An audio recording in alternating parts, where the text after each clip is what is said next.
Hello welcome to Sali kitchen. ഇന്ന് ഞാൻ chicken വെച്ചിട്ട് ചെയ്യാൻ പറ്റുന്ന ഒരു സ്പൈസി ആയിട്ടുള്ള ഒരു സ്നാക്കാണ് കാണിക്കുന്നത്.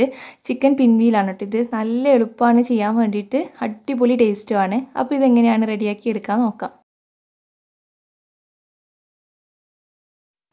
അപ്പോൾ ആദ്യം തന്നെ മസാല ഉണ്ടാക്കാൻ വേണ്ടിയിട്ട് ഒരു ഫ്രൈ പാനിൽ കുറച്ച് വെളിച്ചെണ്ണ ഒഴിച്ച് കൊടുക്കുന്നുണ്ട്. പിന്നെ ഒരു 3 പച്ചമുളക് കട്ട് ചെയ്തതും ഒരു ചെറിയ പീസ് ഇഞ്ചി കട്ട് ചെയ്തത് 2 സവാള കട്ട് ചെയ്ത് ഇട്ടിട്ട് കുറച്ച് ഉപ്പ് ചേർത്തിട്ട് ഒന്ന് മിക്സ് ചെയ്തിട്ട് ഇത് സോഫ്റ്റായിട്ട് കിട്ടുന്ന വരെ ഒന്ന് വേവിച്ചെടുക്കുന്നുണ്ട്. അപ്പോൾ സവാള ഇതുപോലെ ഒന്ന് വേവിച്ചെടുക്കുക. ഈ സമയത്ത് ഇതിന് വേണ്ടിയിട്ടുള്ളൊരു മാവ് റെഡിയാക്കി എടുക്കുക. കുറച്ച് ചെറിയ പരിപാടികൾ മാത്രമേ ഉള്ളൂ കേട്ടോ ഇതിന്.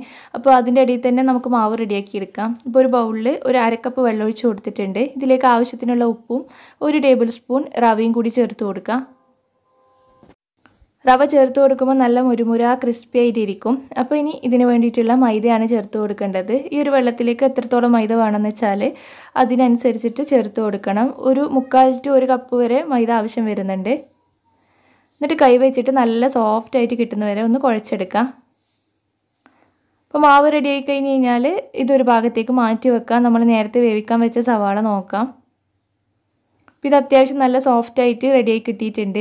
ഇനി ഇതിലേക്ക് പൊടികൾ ചേർത്ത് കൊടുക്കണം. 1/2 ടീസ്പൂൺ മഞ്ഞൾപ്പൊടി ചേർക്കുന്നുണ്ട്, 1 ടീസ്പൂൺ ഗരം മസാല. ഇത്രയും പൊടികൾ മാത്രമേ ചേർക്കുന്നുള്ളൂ. നന്നായിട്ട് മിക്സ് ചെയ്തിട്ട് യോജിപ്പിച്ചെടുക്കാം. അപ്പോൾ ഒരു പൊടികളെ പച്ചമണമൊക്കെ പോയിട്ട് ഒന്ന് കുക്കായി കിട്ടാൻ വേണ്ടിയിട്ട് കുറച്ച് വെള്ളം ഒന്ന് തളിച്ച് കൊടുക്കുന്നുണ്ട്. അധികമൊന്നും വേണ്ട കേട്ടോ, കുറച്ചൊന്ന് തളിച്ച് കൊടുക്കുക. എന്നിട്ട് നന്നായിട്ട് തന്നെ വേവിച്ചെടുക്കാം. മസാലപ്പൊടികളും ഉള്ളിയൊക്കെ നന്നായിട്ട് മിക്സായിട്ട് ആ ഒരു നല്ല സ്മെല്ല് വരുന്ന സമയത്ത് നമുക്കിതിലേക്ക് ചിക്കൻ ചേർത്ത് കൊടുക്കാം. ഞാനിപ്പോൾ ഫ്രൈ ചെയ്തിട്ട് മിക്സിയിലിട്ട് പൊടിച്ചെടുത്ത ചിക്കനാണ് ചേർത്ത് കൊടുക്കുന്നത്. ഇപ്പോൾ ഒരു 150 ഗ്രാമോളം ബോൺലെസ് പീസ് എടുത്തിട്ടുണ്ട്. പിന്നെ നിങ്ങൾക്ക് ഇതിന് വേണ്ടിയിട്ട് ബീഫ് വേണമെങ്കിൽ ബീഫ് എടുക്കാം, ഏതാണെന്ന് വെച്ചാൽ ചെയ്യാം. പിന്നെ ചിക്കൻ ആയാലും ഫ്രൈ ചെയ്യണം നിർബന്ധമൊന്നുമില്ല, ജസ്റ്റ് ഒന്ന് വേവിച്ചിട്ട് ചേർത്താലും മതി. അപ്പോൾ അത് ചേർത്ത് നന്നായിട്ട് മിക്സ് ചെയ്യുന്ന കൂട്ടത്തിൽ ഇതിലേക്ക് 2 പൊട്ടാറ്റോ വേവിച്ച് ഉടച്ചെടുത്തതും കൂടി ചേർത്ത് കൊടുക്കുന്നുണ്ട്. കുറച്ച് മല്ലിയിലയും കൂടി ഇട്ട് കൊടുക്കുക. അത് നന്നായിട്ടൊന്ന് മിക്സ് ചെയ്തെടുത്തതിന് ശേഷം കൈ വെച്ചിട്ട് തന്നെ കുഴച്ചെടുക്കണം കേട്ടോ. നന്നായിട്ട് കമ്പൈനാക്കി എടുക്കണം. ഇപ്പോൾ ഒന്ന് ഫ്ലെയിം ഓഫ് ചെയ്തിട്ടുണ്ട്. കൈ വെച്ചിട്ട് നന്നായിട്ട് മിക്സ് ചെയ്തിട്ട് നമ്മുടെ മസാല ഒരു ഭാഗത്തേക്ക് മാറ്റി വെക്കാം. പിന്നെ നമ്മൾ നേരത്തെ റെഡിയാക്കി വെച്ച മാവുണ്ടല്ലോ, അത് 2 ഭാഗമാക്കി എടുത്തതിന് ശേഷം പരത്തിയെടുക്കണം. 2 ഭാഗമായിട്ടാണ് എടുക്കുന്നത്. ഇപ്പോൾ കുറച്ച് വലിയ ഡോ എടുത്തിട്ട് ഞാൻ ഇതുപോലെ ഒന്ന് പരത്തിയെടുക്കുന്നുണ്ട്. അധികം കട്ടി വേണ്ട, അധികം തിന്നായിട്ടും പരത്തണ്ട, ഒരു മീഡിയം തിക്നെസ്സോടെ പരത്തണം. ഇതിൻ്റെ മുകളിലായിട്ട് നമ്മൾ നേരത്തെ റെഡിയാക്കി വെച്ച ഫില്ലിങ് ഒന്ന് സ്പ്രെഡ് ചെയ്ത് കൊടുക്കാം. എല്ലാ ഭാഗത്തേക്കും ആക്കിയിട്ട് സ്പൂൺ വെച്ചിട്ട് നന്നായിട്ട് സ്പ്രെഡ് ചെയ്ത് കൊടുക്കണം. കുറച്ച് കട്ടിയോടെ തന്നെ ഫില്ലിങ് നിറക്കണം കേട്ടോ. എന്നാൽ മാത്രമേ നമ്മളത് മൊരിഞ്ഞ് വരുമ്പം അതിൻ്റെ ഉള്ളിൽ ഫില്ലിങ് കടിക്കാൻ കിട്ടുള്ളൂ. ഒരു ചെറിയൊരു തിക്നെസ്സോടെ തന്നെ ഫില്ലിങ് സ്പ്രെഡ് ചെയ്ത് കൊടുക്കുക. ഇപ്പോൾ ഫില്ലിങ് ഒന്ന് സ്പ്രെഡാക്കി കൊടുത്തിട്ടുണ്ട്. ഇനി ഇതുപോലെ ഈ ഒരു വീഡിയോയിൽ കാണുന്ന പോലെ റോൾ ചെയ്തെടുക്കാം. ഉള്ളിലേക്ക് ആക്കി കൊടുത്തിട്ട് ഇതുപോലെ ഒന്ന് റോൾ ചെയ്തെടുത്താൽ മതി. ഇത് കാണുമ്പോൾ തന്നെ നിങ്ങൾക്ക് ചെയ്യാൻ പറ്റും കേട്ടോ, സിമ്പിൾ പരിപാടിയാണ്. എന്നിട്ട് ഒന്ന് അമർത്തി കൊടുത്തതിന് ശേഷം നമുക്ക് കട്ട് ചെയ്തെടുക്കാം.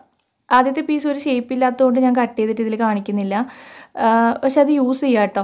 ബാക്കിയുള്ളതൊക്കെ ഇതുപോലെ തന്നെ നമുക്കൊന്ന് കട്ട് ചെയ്തെടുക്കാം. എത്രത്തോളം തിക്നെസ് വേണമെന്ന് വെച്ചാൽ അതിനനുസരിച്ചിട്ട് കട്ട് ചെയ്യാൻ ഞാൻ കുറച്ചൊരു തിക്നെസ് കൊടുക്കുന്നുണ്ട്. കാരണം നമ്മളതൊന്ന് പ്രസ് ചെയ്യും, അപ്പോൾ അത് തിന്നായി വന്നോളും. അപ്പോൾ ഇതുപോലെ കട്ട് ചെയ്തൊരു പീസ് ഒരു കയ്യിൽ വെച്ചിട്ട് മറ്റേ കൈ വെച്ചിട്ട് നന്നായിട്ടൊന്ന് പ്രസ് ചെയ്ത് കൊടുക്കാം. അപ്പോൾ ഒന്ന് തിന്നായി വന്നോളും. കണ്ടോ, ഈ ഒരു സൈഡ് ഭാഗം ഒന്ന് ജോയിൻ ചെയ്തെടുത്താൽ മതി. ഇങ്ങനെയാണ് നമ്മളെല്ലാം ചെയ്തെടുക്കുന്നത്. ഞാനിപ്പോൾ ഇതിലേക്ക് മീറ്റ് ചേർത്തതിന് പകരം നിങ്ങൾക്ക് ചിക്കനും ബീഫും ഒക്കെ ഒഴിവാക്കിയിട്ട് പൊട്ടാറ്റോ വെച്ചിട്ട് മാത്രം വേണമെങ്കിൽ ചെയ്യാം കേട്ടോ. അതും അടിപൊളി ടേസ്റ്റാണ്.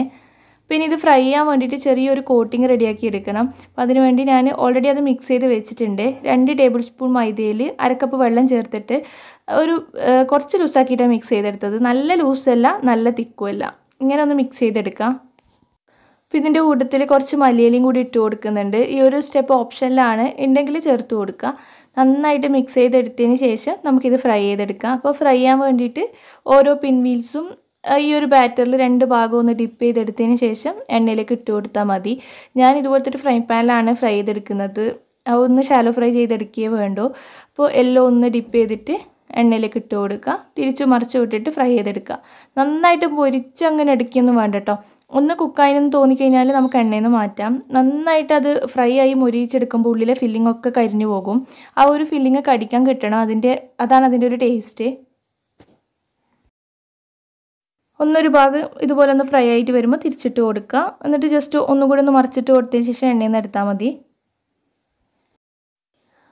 അപ്പോൾ സിമ്പിൾ പരിപാടി കേട്ടോ. എന്തായാലും നിങ്ങൾ ട്രൈ ചെയ്ത് നോക്കണം. നല്ല കറുമുറ സ്നാക്ക് കേട്ടോ. ആ ഒരു മസാല ഫ്ലേവറും ഉള്ളപ്പോൾ അടിപൊളി ടേസ്റ്റാണ്. അപ്പോൾ എന്തായാലും നിങ്ങൾ ട്രൈ ചെയ്തിട്ട് ഫീഡ്ബാക്ക് കമൻറ്റ് ബോക്സിൽ അറിയിക്കുക. വീഡിയോ ഇഷ്ടപ്പെടുകയാണെങ്കിൽ ലൈക്ക് ചെയ്യാനും അതുപോലെ ഷെയർ ചെയ്യാനും മറക്കല്ലേ. താങ്ക്